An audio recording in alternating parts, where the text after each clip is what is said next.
Golden State Media Concepts Sci-Fi Podcast. Together we dive into the world of sci-fi and science fiction. From episodes of Star Trek, Star Wars, to The Walking Dead, Resident Evil, all the hot new science fiction movies from the backdoors of Marvel or DC. The Golden State Media Concepts Sci-Fi Podcast. You'll never look at science fiction the same way again.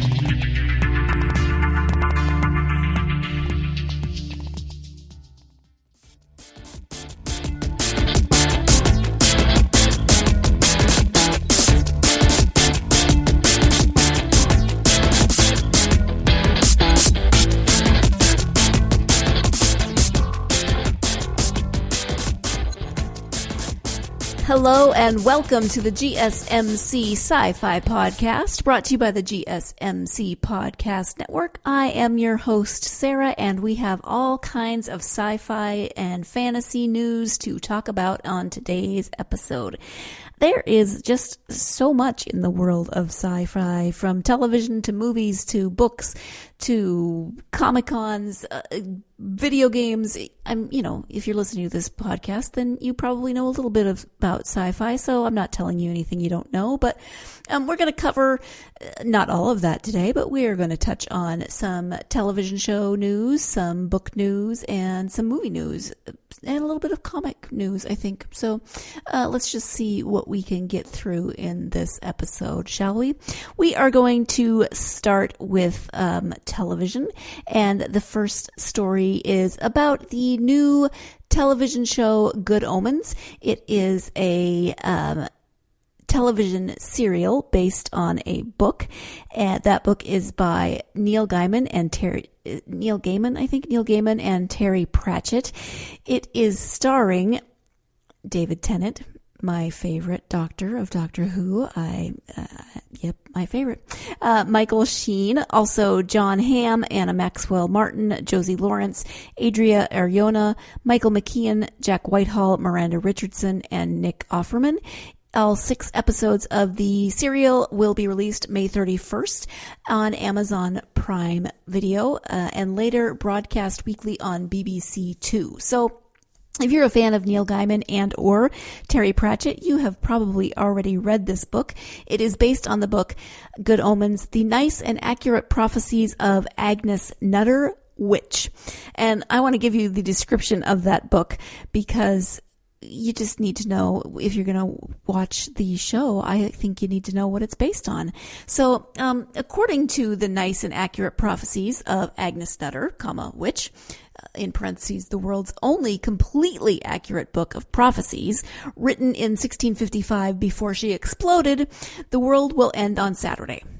On a Saturday. Next Saturday, in fact. Just before dinner. So the armies of good and evil are amassing, Atlantis is rising, frogs are falling, tempers are flaring, everything appears to be going according to divine plan, except a somewhat fussy angel and a fast-living demon, both of whom have lived amongst Earth's mortals since the beginning and have grown rather fond of the lifestyle, are not actually looking forward to the coming rapture. And someone seems to have misplaced the Antichrist. I have not read this book, but I need to put it on my list. I have read some of Terry Pratchett's books, and I have read some of Neil Gaiman's books. I just have not read this particular collaboration. Both authors have very strange senses of humor, and that is not a bad thing.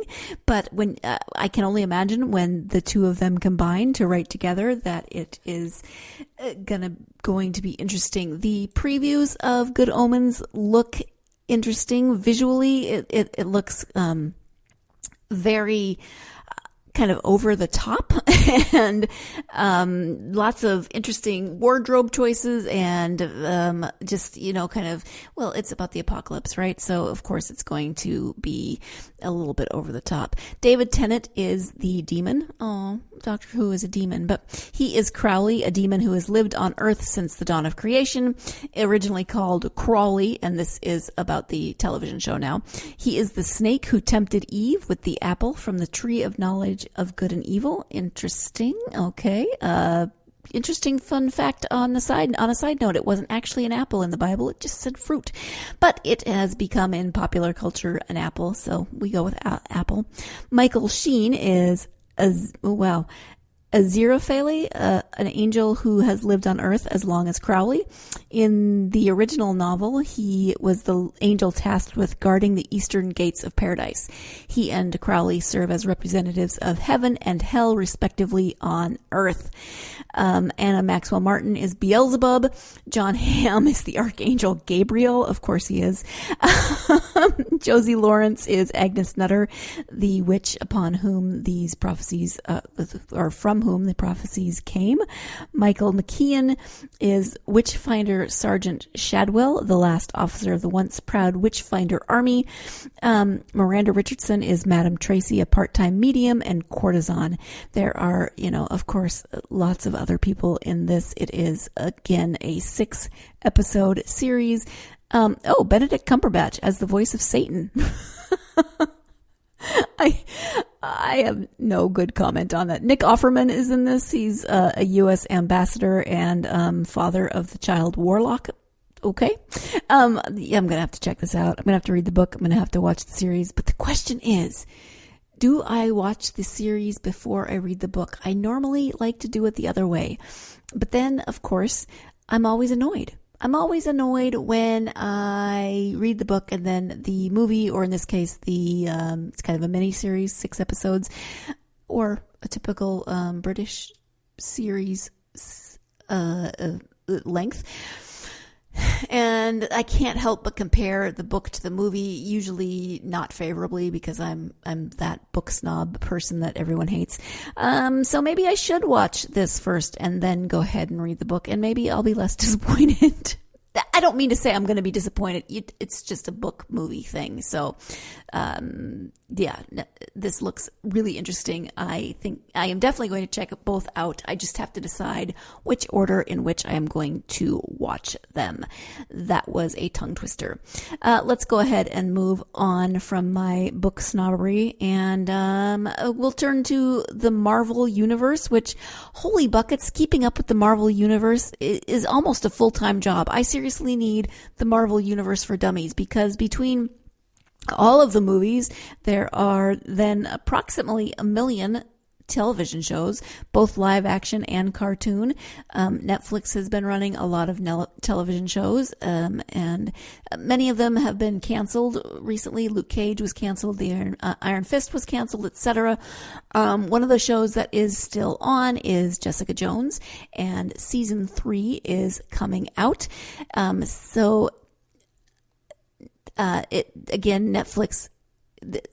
Jessica Jones is a Netflix show. It is going into its season 3. As I said, many of the other Netflix Marvel shows have been canceled, and I know people have been very upset about a lot of that. The tagline, though, for season 3 is sometimes not even heroes, and that's in quotes, heroes can save themselves. And Netflix has shown, according to this article, that not even fans can save their favorite shows. But we can save the date for when we can finally watch the final season of this series. So it is only going to be 3 seasons, but at least we know that it'll only be 3 seasons, and there will be, I hope, some closure, because it's really frustrating when series that you like get canceled in the middle, and you kind of have to choose your own adventure and make up your own ending. So at any rate, Jessica Jones season 3 is coming out. It begins June 14th. It will be streaming on Netflix, and this will be the final season. So I'd love to know your thoughts. Are you excited about season 3? What did you think of the first 2 seasons? Do you think it's time to wrap it up with season 3, or would you like to see more? Yeah. Speaking of Netflix, they have ordered an Egyptian supernatural story called Paranormal as a series. It is expanding its global filmmaking efforts with an adaptation of the Egyptian supernatural drama titled Paranormal by Ahmed Khaled Tawfik. This Middle Eastern series will be produced by Mohammed Hefsi and Amir Salama, with Salama also tasked as the writer and showrunner. So this is, interestingly enough, Khaled Tawfik, who unfortunately passed away in 2018. He is the author of Paranormal, so he's not going to see his work brought to life in this way, but he is noted to be the first contemporary Arab writer of horror, science fiction, and medical thrillers. So that is awesome. The series takes place in the 1960s. It follows Dr. Rifat Ismail, who is a single hematologist who finds himself faced with a series of supernatural events. The story is said to be packed with mystery and suspense.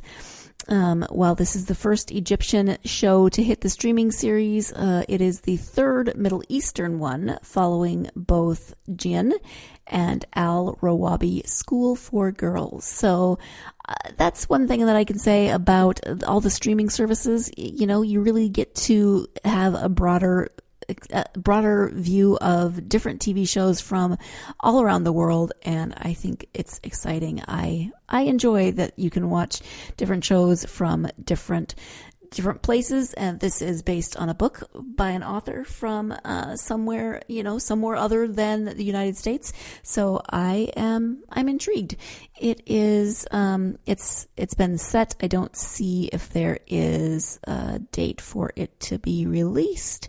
I will update you if I find that information. The author is, he was very prolific. He wrote over 200 books. So that is awesome. Maybe they will adapt another of his books if this one does well. So speaking of, Marvel, which we were doing a few minutes ago, there's more Marvel. They are creating shows. They're canceling shows. They're creating more shows. It's amazing. I need the Cliffs Notes, but Marvel's Power Pack is in active development at Marvel Studios. There have been rumors about a project featuring these preteen super siblings for a long time, and this will be an animated feature or an animated series. So in mid-2018, it was reported that it was still under consideration. MCU Cosmic reports that Power Pack has been moved into active development, although it is unclear whether this is a movie or a TV series for Disney. So let's find out what Power Pack is. It was created by Louise Simonson in 1984. It revolved around the exploits of the Power, their real last name, siblings, who were given abilities by a kindly dying alien. Sure, that makes sense. Because it's a comic book, right? That wasn't snarky. That was, of course, they were given powers by an alien. And I liked that it was a kindly alien, because that means that the alien didn't have bad intentions. So they were given powers to protect them, kindly, and the Earth against the evil invading Snarks. Oh my gosh, Snarks, that's awesome. Alex, who was age 12, adopted the name G, later Zero G, and could cancel out gravity. Julie, age 10, became Lightspeed. She could fly at great speeds, leaving behind a rainbow trail. Jack, 8, became Mass Master and could alter his density, either adopting a large, wispy cloud-like form or becoming super dense and small. And Katie, 5, could convert solid matter into energy, calling herself Energizer. The 5-year-old really should be Energizer. The kids later discovered that they could swap powers and that any one of them could possess multiple powers at a time, even all 4. But only one sibling could use one or more power at a time. So if one kid had all 4 abilities, the other 3 would be powerless. Interesting. This sounds really fun.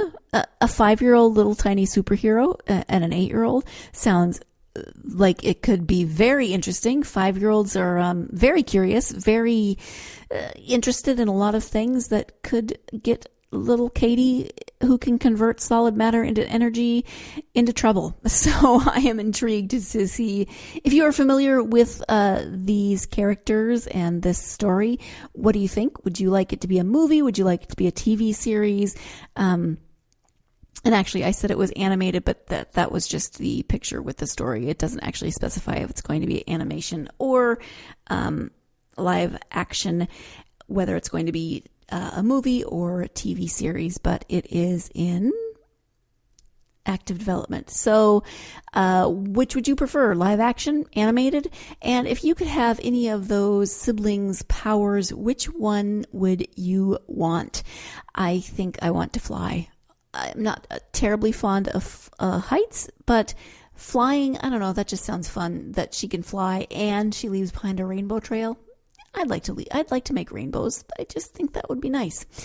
It is time now to take our first break of the podcast. When we come back, we will be talking about some Star Wars news. So stay tuned. You're listening to the GSMC Sci-Fi podcast, and I will be right back.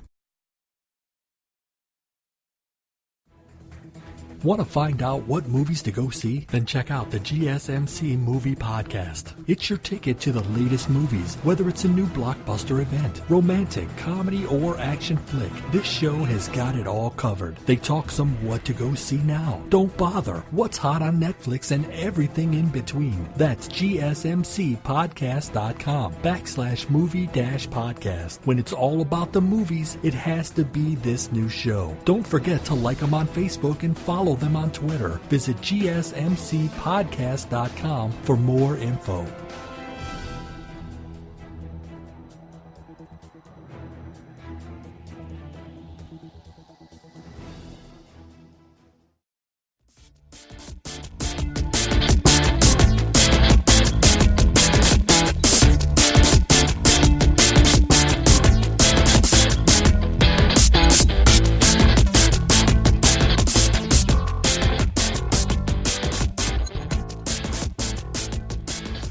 Welcome back to the GSMC Sci-Fi podcast. We are talking about some sci-fi news. We just talked about some television and some movie possibilities.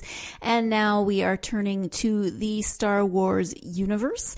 I am much more familiar with the Star Wars universe than the Marvel universe. Marvel mostly just because I'm so far behind. I don't think I'll ever catch up.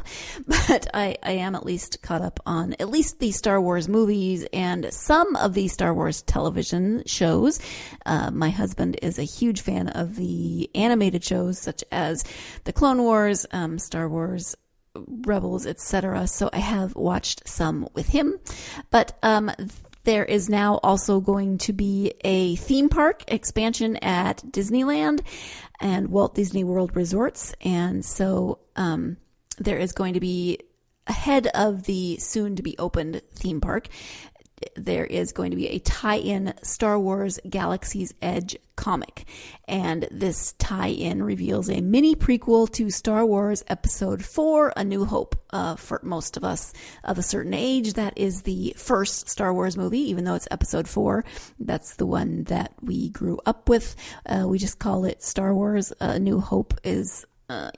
nobody calls it A New Hope. Of course, nobody, that's hyperbole. You know what I mean. But Galaxy's Edge #2 returns to the end of the Clone Wars.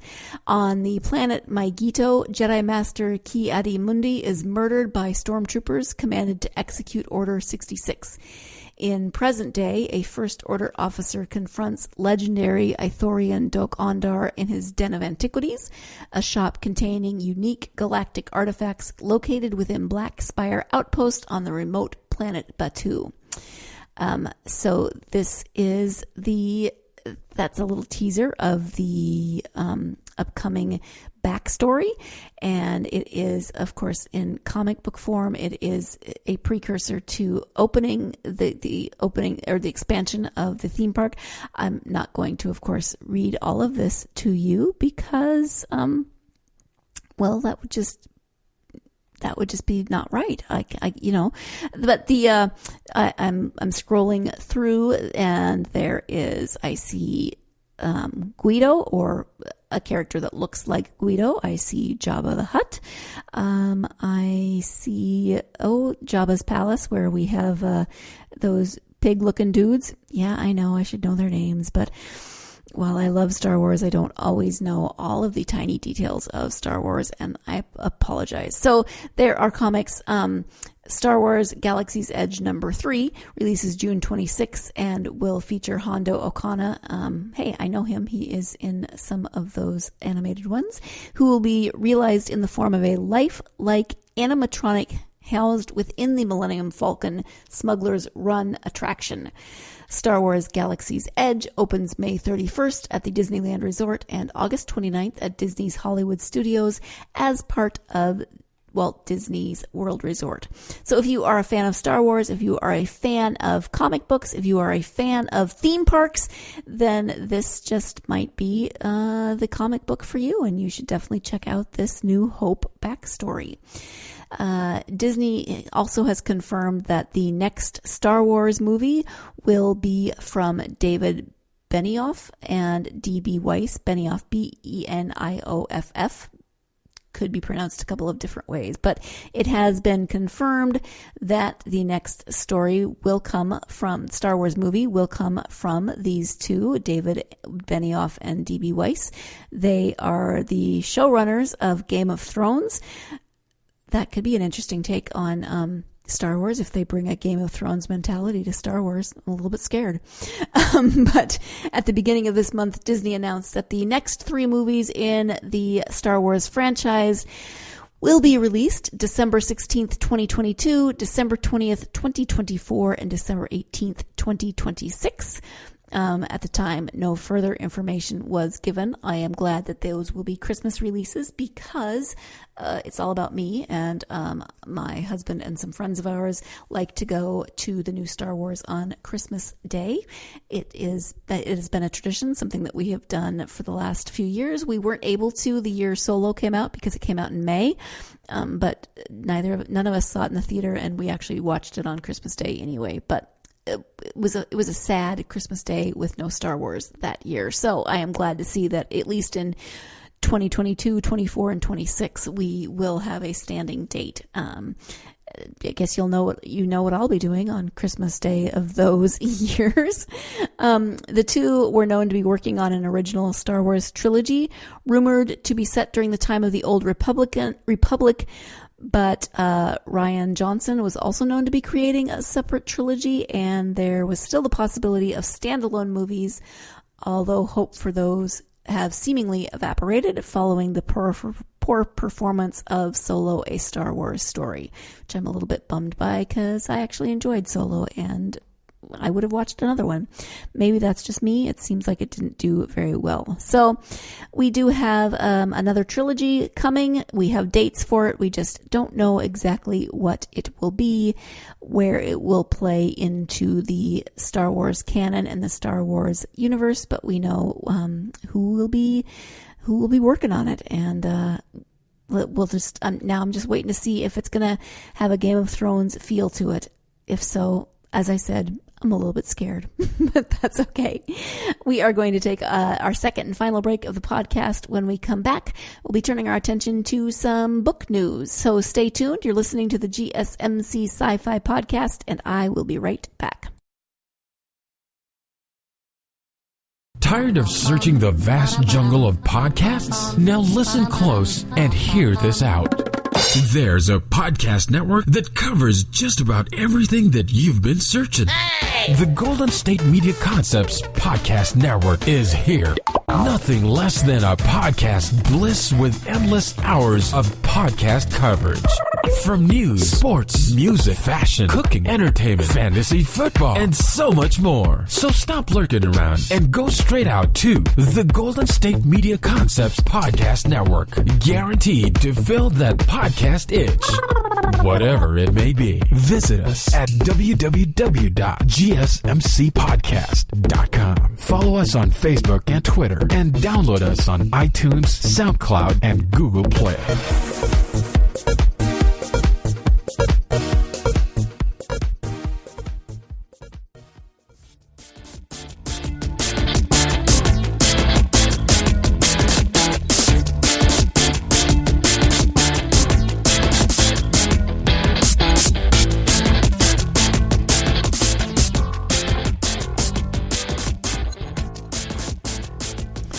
Welcome back to the GSMC Sci-Fi podcast. We are talking about some sci-fi news, of course.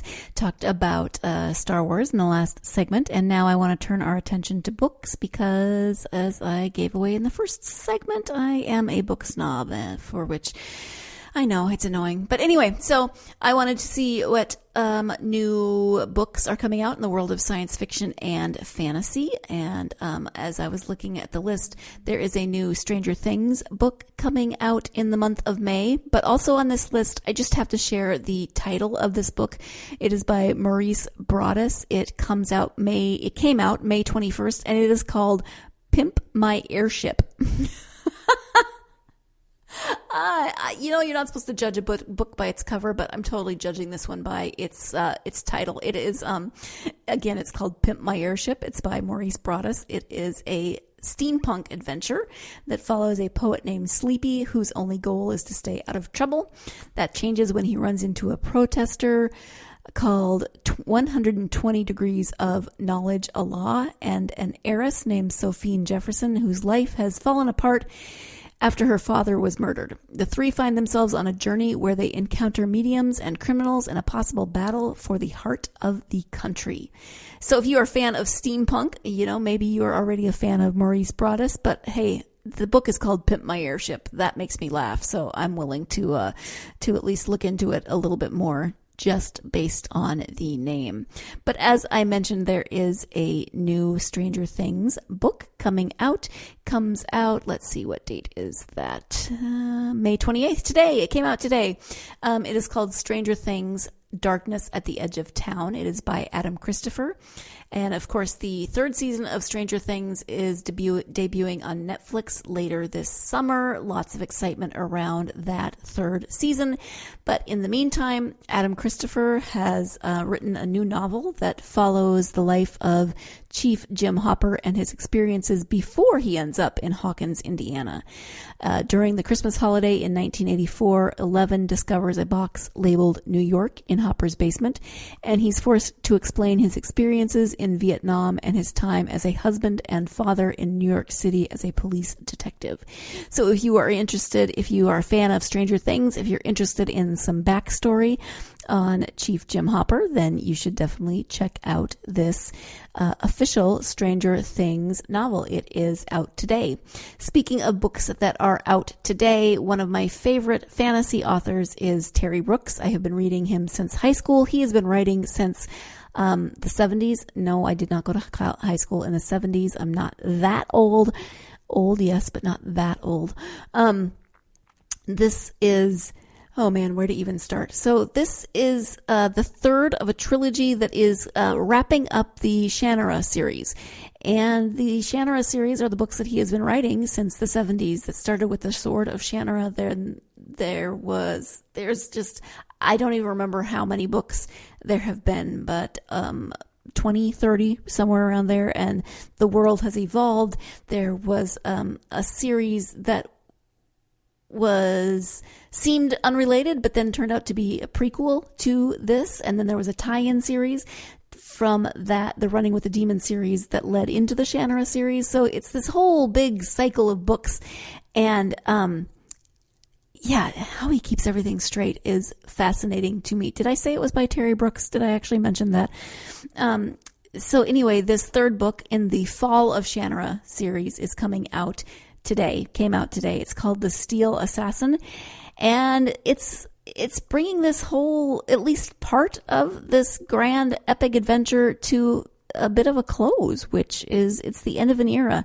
I can't imagine he's leaving this world behind completely, but maybe he is. I know he has written a completely different kind of book that was I can't think of the title, so I'm not going to give it to you, but he has branched off from the Shannara books, and so it's really going to be interesting to see where Terry Brooks goes after this. But this, as I said, is the third in this current trilogy called The Fall of Shannara. It is called The Steel Assassin. After the Black Elfstone and the Scar Invasion, those are the first two books in this trilogy. Comes the next chapter in The Fall of Shannara, a saga more than 4 decades in the making. I keep saying it's a trilogy, but No, it is book 3 of 3, so it is a trilogy. I just wanted to double check that. The Scar have arrived in the Four Lands, determined to stop at nothing less than an all-out conquest. They badly need a new home, but peaceful coexistence is not a concept they have ever understood. An advance force under the command of the mercurial Princess Ajin has already established a foothold, but now the full Scar army is on the march, and woe betide any who stand in its way. But perhaps the Scar victory is not quite the foregone conclusion anyone assumes. The druid Drisker Ark has freed both himself and Paranor from their involuntary exile. Drisker's student Tarsha Kanan has been reunited with Dar, chief defender of what is left of the Druid Order, and is learning to control her powerful wish song magic. If they can only survive Tarsha's brother Tavo and the druid who betrayed Drisker Ark, they might stand a chance of defeating the Scar. But that is a very big if, as Tavo now carries the Steel, one of the most powerful weapons in all the Four Lands, and is hell-bent on taking his revenge on everyone he feels has wronged him. If you are looking for an epic series of books, it is high fantasy. I mean, this is an entire world, the world of Shannara, the world of the Four Lands. If you love high fantasy and you love series, then you should definitely check out Terry Brooks. I never know how to tell you to read them, if you should read them chronologically as they were written or chronologically in terms of the story. You can go onto Brooks's website and it will give you both of those listings so you can figure that out for yourself. It really is this whole epic saga that spans multiple series of books, and I'm again fascinated that he can keep it straight in his head. I think I would need several assistants and a couple of minions to create very detailed spreadsheets or charts or graphs or something to help me keep it all straight in my own head.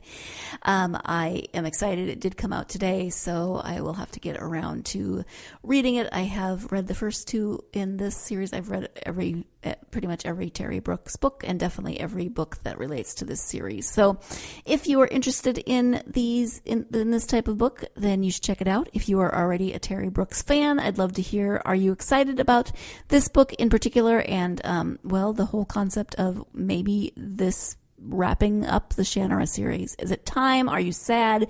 What do you think? I think it is probably time to wrap up this episode of the GSMC Sci-Fi podcast.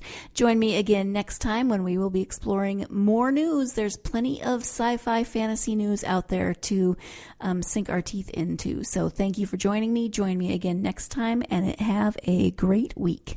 Thank you. You've been listening to the Golden State Media Concepts Sci-Fi Podcast, part of the Golden State Media Concepts Podcast Network. You can find this show and others like it at www.gsmcpodcast.com. Download our podcast on iTunes, Stitcher, SoundCloud, and Google Play. Just type in GSMC to find all the shows from the Golden State Media Concepts Podcast Network, from movies to music, from sports to entertainment, and even weird news. You can also follow us on Twitter and on Facebook.